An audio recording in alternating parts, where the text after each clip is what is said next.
Hi everyone, welcome to my channel Sri fashion hub. ఈరోజు వీడియోలో నేను సాటర్డే రోజు మార్నింగ్ నుంచి ఈవినింగ్ వరకు చేసినటువంటి డైలీ రొటీన్ షేర్ చేస్తానండి. స్కూల్స్ రీఓపెన్ అయ్యాక ఈ 5 days హడావుడిగా గడిచిపోయిందండి. సాటర్డే మా చిన్న బాబుకి స్కూల్ ఉండదు, పెద్ద బాబుకి స్కూల్ ఉంటుంది, కానీ ఆఫ్టర్నూన్ లంచ్కి ఇంటికి వచ్చేస్తాడు. సాటర్డే హాఫ్ డేసే ఉంటుంది.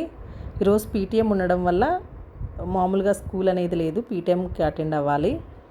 సో దాని గురించి ఈరోజు పూరి ప్రిపేర్ చేద్దామని నైట్ రాజ్మా నానపెట్టానండి.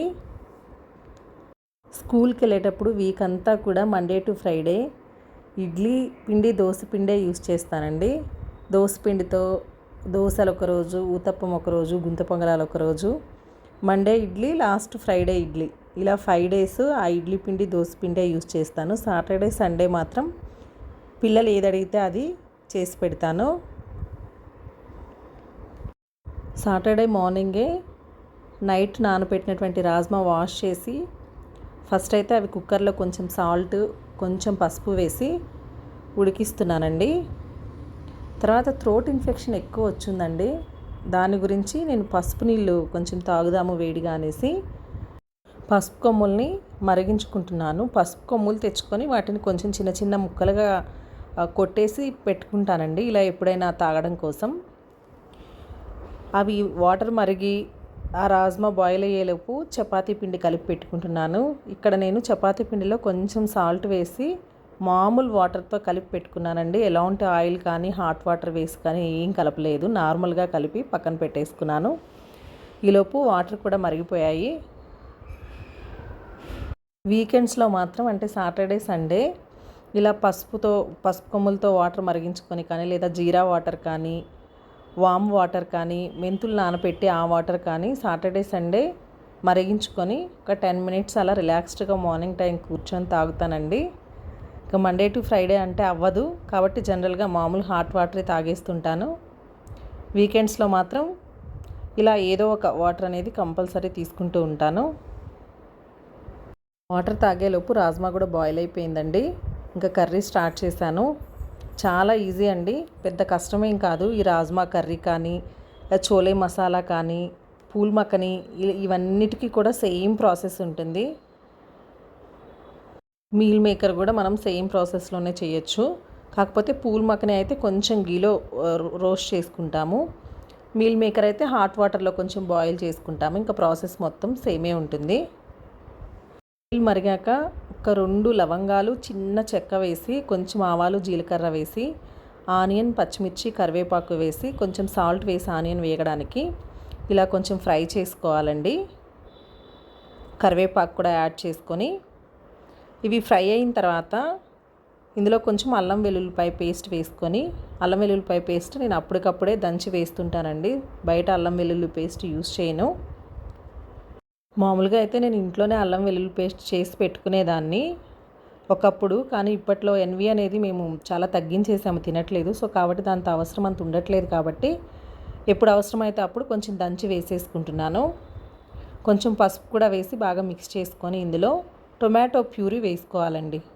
ఒక 3 కానీ 4 కానీ టొమాటోస్ని మిక్సీ కొట్టేసి ఆ ప్యూరీ వేసుకొని అందులో కొంచెం వాటర్ కూడా యాడ్ చేసి, కొంచెం ధనియాల పొడి, కొంచెం జీలకర్ర పొడి, అంటే జస్ట్ ఒక 1/2 స్పూన్ అండి, 1/2 స్పూన్ ధనియాల పొడి, 1/2 స్పూన్ జీలకర్ర పొడి, ఒక 1/2 స్పూన్ గరం మసాలా, కొంచెం కారం. ఆల్రెడీ మనం గరం మసాలా వేస్తున్నాము, పచ్చిమిర్చి కూడా వేస్తున్నాం కాబట్టి కొంచెం మనం స్పైసీనెస్ని బట్టి కొంచెం కారం యాడ్ చేసుకొని ఒకసారి బాగా మిక్స్ చేసుకొని ఆ టొమాటో పచ్చివాసన పోయేంత వరకు, అంటే ఆయిల్ రిలీజ్ చేసేంత వరకు మనం ఉడికించుకోవాలి.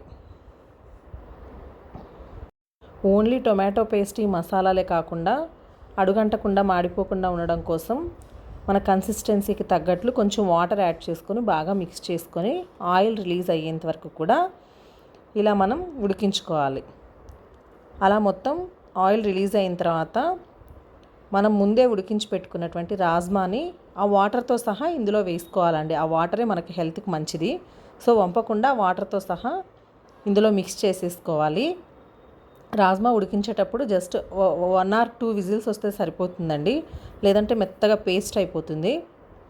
సో బాగా మిక్స్ చేసుకొని ఒకసారి సాల్ట్ చెక్ చేసుకొని మీడియం ఫ్లేమ్లో ఒక 10 to 15 మినిట్స్ బాయిల్ చేసుకుంటే సరిపోతుందండి. మనకు రాజ్మా కర్రీ రెడీ అయిపోతుంది. మరీ దగ్గరకు వచ్చేలా మాత్రం ఉడికించుకోకండి, ఎందుకంటే అది మనం చల్లారిన తర్వాత ఇంకా మొత్తం అబ్జర్బ్ చేసేసుకొని ఓన్లీ రాజ్మానే కనిపిస్తుంది. అందుకని కొంచెం లూజ్గా ఉండేటట్లే చూసుకొని స్టవ్ బంద్ చేసుకోవాలి. ఇక్కడ కూడా మనకు ఆయిల్ అనేది సైడ్స్ కొంచెం రిలీజ్ అవుతుంది. సో అలా రిలీజ్ అయినప్పుడు స్టవ్ బంద్ చేసుకొని పైన కొత్తిమీరతో మిక్స్ చేసుకుంటే మనకు రాజ్మా కర్రీ అనేది రెడీ అయిపోతుంది. నెక్స్ట్ కలిపినటువంటి పిండిని నేను ఇలా చిన్న చిన్న బాల్స్గా రెడీ చేసుకున్నానండి. పూరి అనేది నేను చిన్న చిన్నవే చేస్తాను, పెద్ద పెద్దగా చెయ్యను. చిన్నవి బాగుంటాయి పిల్లలు తినడానికి అని ఈ సైజులోనే చేస్తాను. దాని గురించి నేను అలా ముందే రౌండ్ బాల్స్గా తయారు చేసి పెట్టుకుంటాను. పెద్ద పూరీలు 2 తినడం కంటే చిన్న పూరీలు ఒక 4 తింటారు. కాకపోతే మనకు ఒక 10-15 మినిట్స్ స్టవ్ దగ్గర ఎక్కువ టైం స్పెండ్ చేయాల్సి ఉంటుంది, అంతే కదండి. అండ్ మా పిల్లలకు కూడా ఇలా చిన్న సైజు పూరీలు అంటేనే ఇష్టము. సో చిన్న చిన్నగా చేసేసి ఫస్ట్ పిల్లలకైతే పెట్టేశానండి. పిల్లలు లేచి స్నానాలు చేసి రెడీ అయ్యారు. వాళ్ళకి పూరి ఇలా పెట్టేశాను. మా చిన్న బాబుకి పెద్ద బాబుకి ఇద్దరికి కూడా బ్రేక్ఫాస్ట్ పెట్టేశాను పూరి రాజ్మా కర్రీతో. తర్వాత మేము ఫినిష్ చేసాం మా బ్రేక్ఫాస్ట్. నెక్స్ట్ లంచ్లోకి మార్నింగ్ రాజ్మా కర్రీ చేశాను కాబట్టి లంచ్లోకి బగార్ రైస్ లాగా చేస్తున్నానండి, సింపుల్గా. ఆ కర్రీనే యూస్ చేసుకుందాము అని. చాలా ఈజీ అండి, సింపుల్గా చేసుకోవచ్చు. జస్ట్ 10 మినిట్స్లో అయిపోతుంది మనకి. ఎక్కువ మసాలాలు అవన్నీ ఏమి వేసుకోకుండా కొంచెం చెక్క, లవంగం, ఇలాచి, అంత చిన్న బిర్యానీ ఆకు, షాజీరా వేసుకొని ఒక చిన్న ఉల్లిపాయ, ఒక చిన్న క్యారెట్, ఒక 2 పచ్చిమిర్చి, కావాలనుకున్న వాళ్ళు కొంచెం జీడిపప్పు వేసుకొని ఇలా ఫ్రై చేసుకోవచ్చు. ఆయిల్లోనే ఫ్రై చేసుకోవచ్చు అండి, నెయ్యి ఏం యూజ్ చేయని అవసరం లేదు. అది ఎవరిష్టం వాళ్ళు, నెయ్యి వాడుకునే వాళ్ళు నెయ్యి అయినా వాడుకోవచ్చు. నేనైతే ఆయిల్తోనే చేస్తున్నాను. అసలే దగ్గు కాఫ్ ఎక్కువ ఉంది కాబట్టి ఆయిలే యూజ్ చేస్తున్నాను. కొంచెం ధనియాల పొడి అండి, ఎక్కువ కూడా కాదు, జస్ట్ ఫ్లేవర్ కోసం కొంచెం ధనియాల పొడి యాడ్ చేసి మనకు సరిపడా సాల్ట్ వేసుకొని కొంచెం ఫ్లేవర్ కోసం పుదీనా ఆకులు వేసుకొని ఒకసారి మిక్స్ చేసేసుకొని అవి బాగా ఫ్రై అయిపోయిన తర్వాత కొంచెం అల్లం వెల్లుల్లిపాయ పేస్ట్ కూడా వేసి ఫ్రై చేసుకోవాలండి. ఇందులో వేసి ఫ్రై చేసుకున్నాక మనం తీసుకున్నటువంటి రైస్ క్వాంటిటీకి తగ్గట్లుగా వాటర్ పోసుకొని బాయిల్ చేసుకోవాలి. వాటర్ మంచిగా బాయిల్ అయిన తర్వాత మనం ముందే నేనైతే బాస్మతి రైస్ తీసుకున్నానండి. ఇక్కడ ఒక 1/2 అవర్ ముందు వాష్ చేసి పెట్టుకున్నాను. ఒక గ్లాస్కి నాకు ఇక్కడ 2.5 గ్లాసెస్ వరకు వాటర్ పడతాయండి. ఈ బాస్మతి రైస్ దావత్ ఇవి తెచ్చి కూడా 6 మంత్స్ అవుతుంది. సో వాటర్ ఎక్కువ పడుతున్నాయి. మీరు తీసుకునేటువంటి రైస్ను బట్టి వాటర్ అనేది అది ఎలా ఉడుకుతుంది దాన్ని బట్టి మనం వాటర్ అనేది యాడ్ చేసుకోవాలి. ఒకసారి మిక్స్ చేసుకొని రైస్ వేసుకున్నాక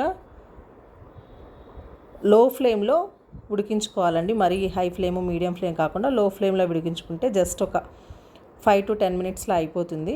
ఆల్మోస్ట్ అయిపోయింది. జస్ట్ ఇంకొక 2 to 3 మినిట్స్ ఉంటే ఈ తేమ కూడా పోతుంది. చూసారండి రైస్ ఎంత బాగుందో, పొడి పొడిలాడుతూ. అలాగే మనకి సాఫ్ట్గా కూడా ఉందండి. మామూలుగా బయట హోటల్స్లో అలా చేసేటట్లు కాకుండా నేను వాటర్ ఎక్కువ యాడ్ చేశాను కాబట్టి సాఫ్ట్గా కూడా వచ్చింది రైస్. అంతే, అయిపోయింది. చూసారా ఎంత చక్కగా వచ్చిందో. సింపుల్గా ఈజీగా ఫ్లేవర్ రైస్ 10 మినిట్స్లో చేసేయచ్చండి. సో లంచ్ అనేది మాకు ఇలా సింపుల్గా అయిపోయింది. మార్నింగ్ చేసిన రాజ్మా కర్రీ, రైతా, బగార్ రైస్తో అయిపోయింది. లంచ్ అయ్యాక కొంచెం సేపు రెస్ట్ తీసుకునేసరికి 4 అయిపోయింది. మళ్ళా లేచి గిన్నెలన్నీ కిచెన్లో సర్దుకొని బట్టలన్నీ మడతేసి పెట్టుకొని టీ టైం అయ్యేసరికి ఇంకా ఈవినింగ్ టీ పెడుతున్నానండి. ఓన్లీ సాటర్డే సండేస్లోనే ఈవినింగ్ టీ అనేది ప్రిపేర్ చేస్తానండి. మా హస్బెండ్ ఇంట్లో ఉంటారు కాబట్టి. మండే టు ఫ్రైడే మాత్రం మార్నింగ్ టైమే తాగుతాము. ఆయన వచ్చేసరికి లేట్ అయిపోతుంది కాబట్టి ఈవినింగ్ ఇంకా నేను టీ పెట్టుకొని జస్ట్ గ్రీన్ టీ తాగేస్తాను.